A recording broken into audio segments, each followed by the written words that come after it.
Live from New Delhi, you're watching DD India Live, India's voice to the world. I'm Tanvi Taneja. Coming up in the next 30 minutes. Prime Minister Modi receives a grand welcome in Amman as India and Jordan celebrate 75 years of diplomatic ties.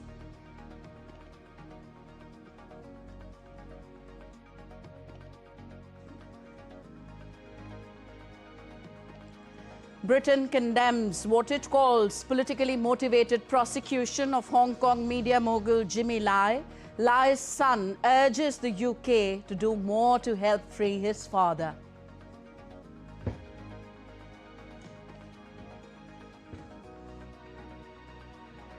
European Union adopts fresh sanctions targeting enablers of Russia's so-called shadow fleet of oil tankers as Berlin peace talks stretch on. And Delhi slips into Messi mania as the Argentine football legend Lionel Messi wraps up his four-city India tour in style.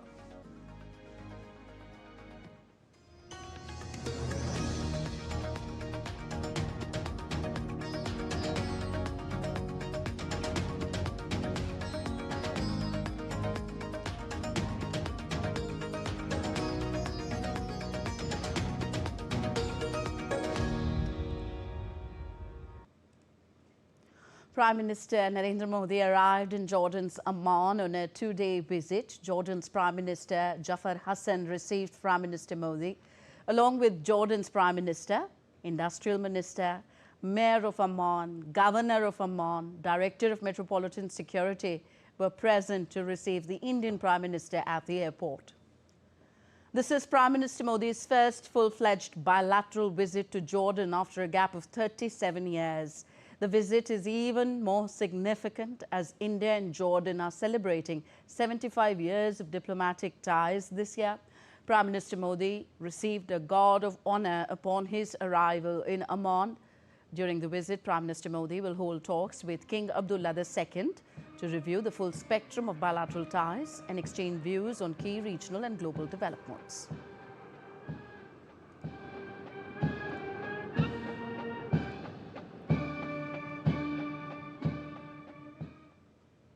Prime Minister Modi arrived to a rousing welcome at his hotel in Amman, Jordan. Prime Minister Modi was accorded a warm welcome. The Indian diaspora welcomed Prime Minister Modi in Jordan. Indian community is a strong 18,000 strong diaspora there. India's vibrant cultural diversity was on display when Prime Minister Narendra Modi arrived in his hotel. Prime Minister Modi witnessed special cultural performances upon his arrival at the hotel. Members of the Indian community took the lead in showcasing classical dances of India, Kathak and Bharatanatyam.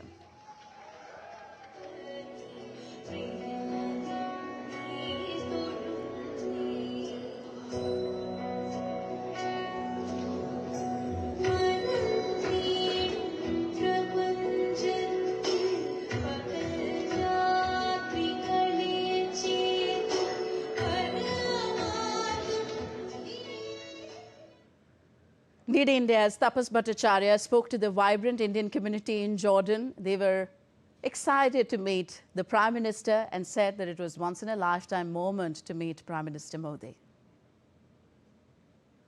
Prime Minister Narendra Modi arrives in Jordan and it was absolutely amazing for the Indian diaspora. Gave him a thunderous applause and a thunderous welcome here in the hotel. I have with me some of the members of the Indian diaspora. Let's find out what they felt when they saw Prime Minister Modi. I participated in Bharat Ko Janiye quiz and he motivated me to motivate others like me who can be Jordanian or other countries. It was a once in a lifetime experience for us and then it was a dream just to shake. Hamara janmdan ho gaya. It is life moment. It's live moment. He is the pride of our nation. Historic moment. Once in a yes, definitely. સપનું સાચું થઈ ગયું. સપનું સાચું થઈ ગયું. સપનું સાચું. It's amazing. Memorable moment. We are very happy and memorable moment. Perfect day to be here. Modi है तो मुमकिन है. जय हिंद, जय Bharat.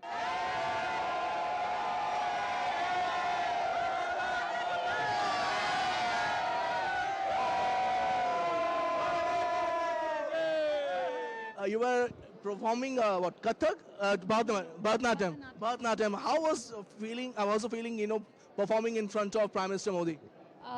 Quite exciting. I was very nervous, but he was, he was very kind to just stand and watch my performance, the whole performance, and he did, he took a photo with us, and it was so, it was overwhelming for me, and this moment I'll cherish in my life forever.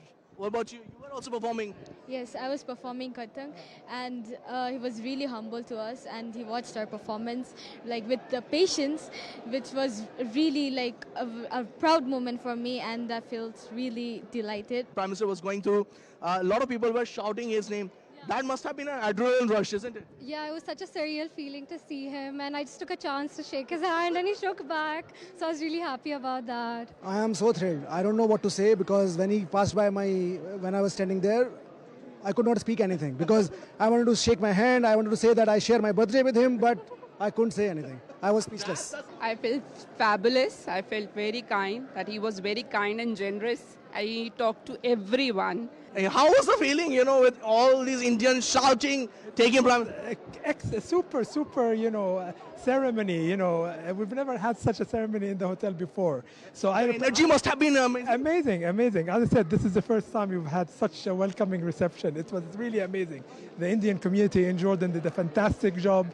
The hotel management did so well. It was just amazing to receive His Excellency Modi. So all these people have come here. They were thrilled to be part of a history in the making, and why not? India-Jordan celebrating 75 years of diplomatic relationship, a friendship that will grow from now to a different level altogether. With Kapos and Ashish, this is Taposh Bhattacharya for TD India from Amman, Jordan. India-Jordan ties enter a future-ready phase as Prime Minister Modi's visit spotlights technology, education and startup diplomacy, empowering youth and building a modern partnership beyond traditional diplomacy. DD India's Taposh Bhattacharya filed this report.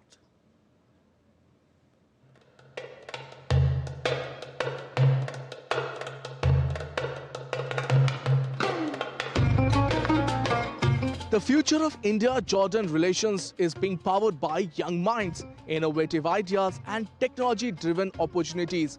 As Jordan nurtures one of the most educated youth population in the Arab world, India brings unmatched expertise in digital transformation, startup ecosystem and skill development. Jordan's tech talent is recognized across the region, and Indian IT firms see strong potential in collaborating on cybersecurity, fintech, software development, and artificial intelligence. Joint hackathons, innovation challenges, and incubator partnerships are already emerging as a new platform for cooperation. Education is another rapidly expanding area. Scholarships, exchange programs, and academic collaborations between universities are enabling students from both the countries to access global standard education. Jordanian students in India pursue engineering, medicine, management, and IT, while Indian institutes are building research ties with Jordanian academics. Digital public infrastructure, one of the biggest strengths, offers vast scope for cooperation. Jordan is studying India's experience in digital payments, digital identity, e-governance and telemedicine, with discussions underway for joint pilot productions, joint pilot cooperations. Skill development is also a promising frontier. India's vocational training models, coding programs, tech skill initiative align perfectly with Jordan's focus on youth empowerment and job creations. Startup diplomacy is bringing entrepreneurs together across both countries. From clean tech to agri-tech and ed-tech, joint ventures and technology transfers are becoming more common.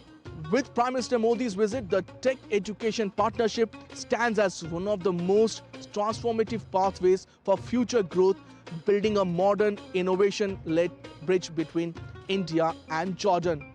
With camera person Ashish, this is Taposh Bhattacharya for DD India from Jordan. So Prime Minister Modi's to West Asia, the three countries here, Jordan, Ethiopia, Oman. India's engagement with the Gulf Cooperation Council, GCC, has deepened across political, economic and strategic domains.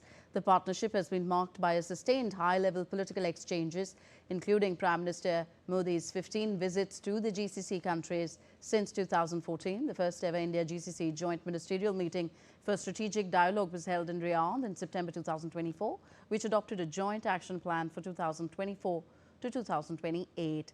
Economic ties have expanded steadily, with India-GCC bilateral trade reaching $178.56 billion in fiscal year 2025, accounting for over 15% of India's global trade. The UAE emerged as India's largest trade partner in the bloc, with total trade of about $100 billion, followed by Saudi Arabia at nearly $42 billion. The GCC also remains a major source of investment for India, contributing over $28 billion in FDI by December 2024, while talks on a proposed India-GCC free trade agreement continue. Another very important aspect is people-to-people linkages, with around 10 million Indians living and working in GCC countries, making the region a key source of remittances to India. On to other important news of the day. Ukrainian President Volodymyr Zelensky pushed on with the high-stakes talks in Berlin on Monday with US President Donald Trump's envoys, aimed at ending the conflict with Russia.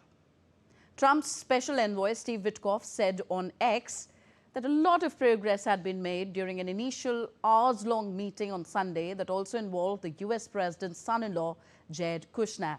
Other European leaders will also be holding meetings in the German capital throughout the day as part of an EU-Ukraine summit. Earlier, Ukraine said that it was willing to drop its ambition to join NATO in exchange for Western security guarantees, but it was not immediately clear how far these talks had progressed. Volodymyr Zelensky also met Finnish President Alexander Stubb in Berlin on Monday. Stubb, who has been closely involved in talks, struck a cautiously optimistic tone on Sunday.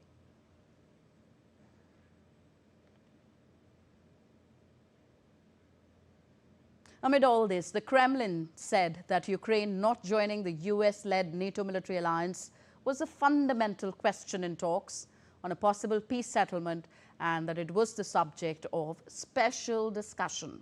Kremlin spokesman Dmitry Peskov told reporters that Russia expects an update from the US after the US talks with European countries and Ukraine in Berlin. Russian President Putin has repeatedly demanded Ukraine officially renounce its NATO ambitions and withdraw troops from the about 10% of Donbass which Kiev still controls.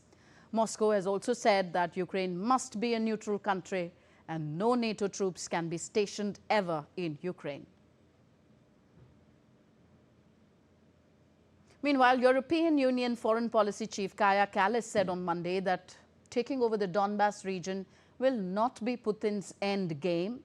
Kallas also acknowledged that reaching agreement on a reparations loan for Ukraine based on frozen Russian assets in Europe remained difficult.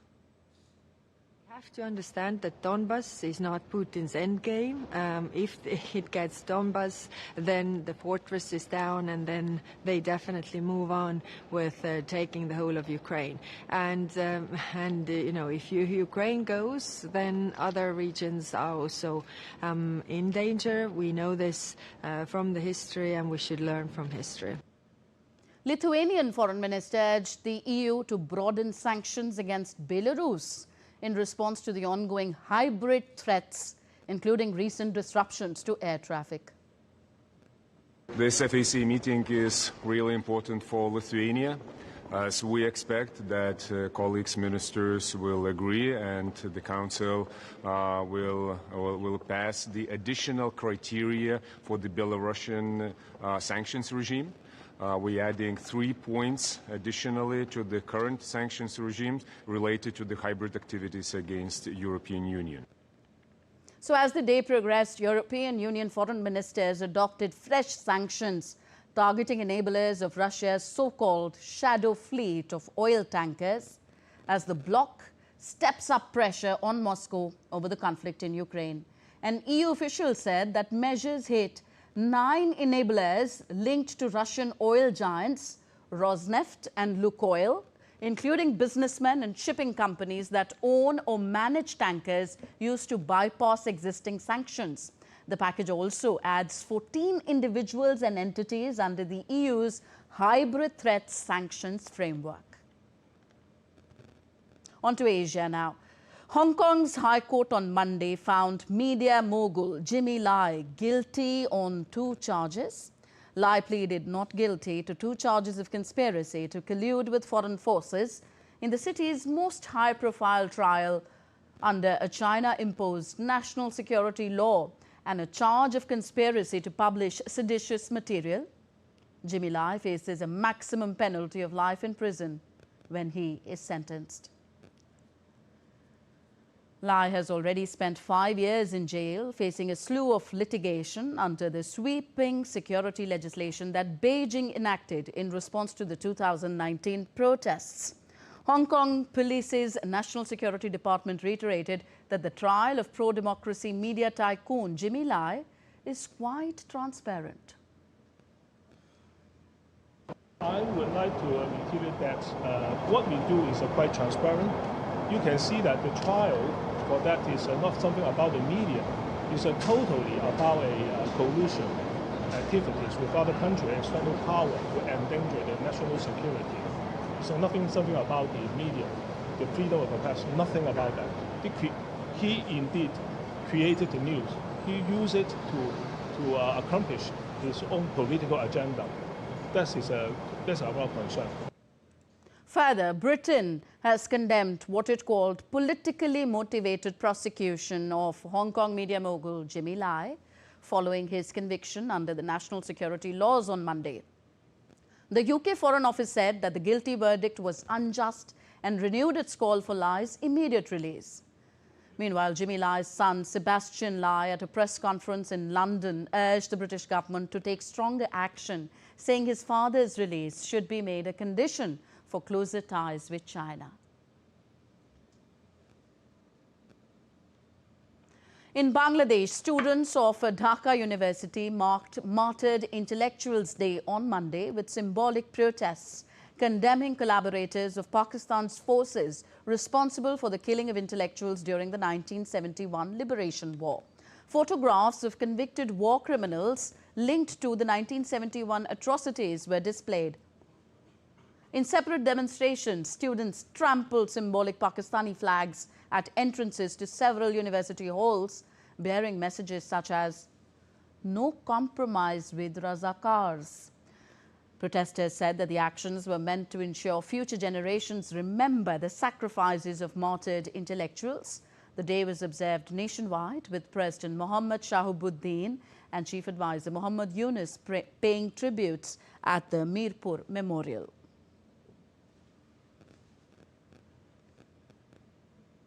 The United States issued a security and travel alert for Bangladesh ahead of the country's national parliamentary elections and referendum scheduled for February 12th next year. The U.S. Embassy in Dhaka warned that political rallies and demonstrations could intensify and potentially turn violent as the polling day approaches. It urged U.S. citizens to remain vigilant, avoid large gatherings, and closely monitor local developments. On to some sporting action from New Delhi. The Lionel Messi GOAT India Tour 2025 lit up the national capital with a spectacular football celebration at the Arun Jaitley Stadium. Lionel Messi, accompanied by Luis Suarez and Rodrigo de Paul, spent time with Minerva Academy youngsters, interacting with them, posing with them, and taking part in the brief rondo session. Messi also met ICC Chairman Jay Shah, Delhi Chief Minister Rekha Gupta and DDCA President Rohan Jaitley.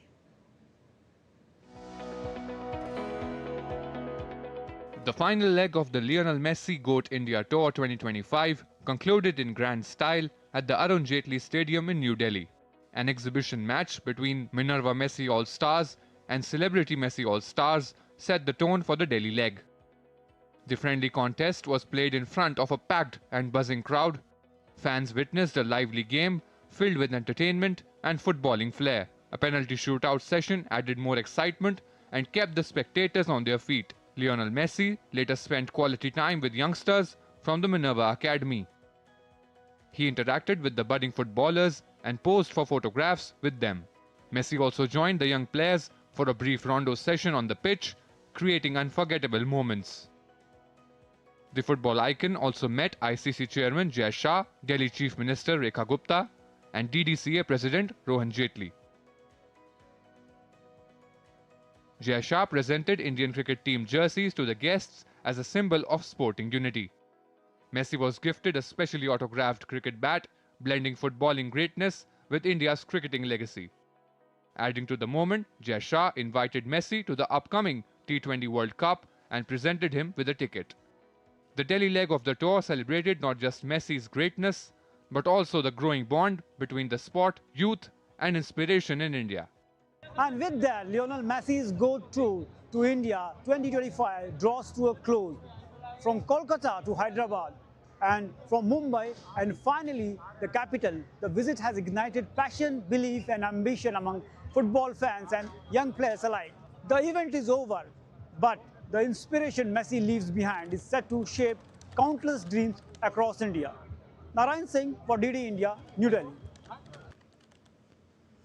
And as we wrap up this edition of DD India Live, we leave you with scenes of festive celebrations from Armenia. The lights on Yerevan's main Christmas tree now shine across Republic Square, officially ushering in the festive season. Fireworks lit up the night sky while dazzling drone displays drew crowds together in a shared moment of holiday cheer. That's it in this broadcast. I'm Tanvi Taneja from all of us here in New Delhi. Thank you for watching.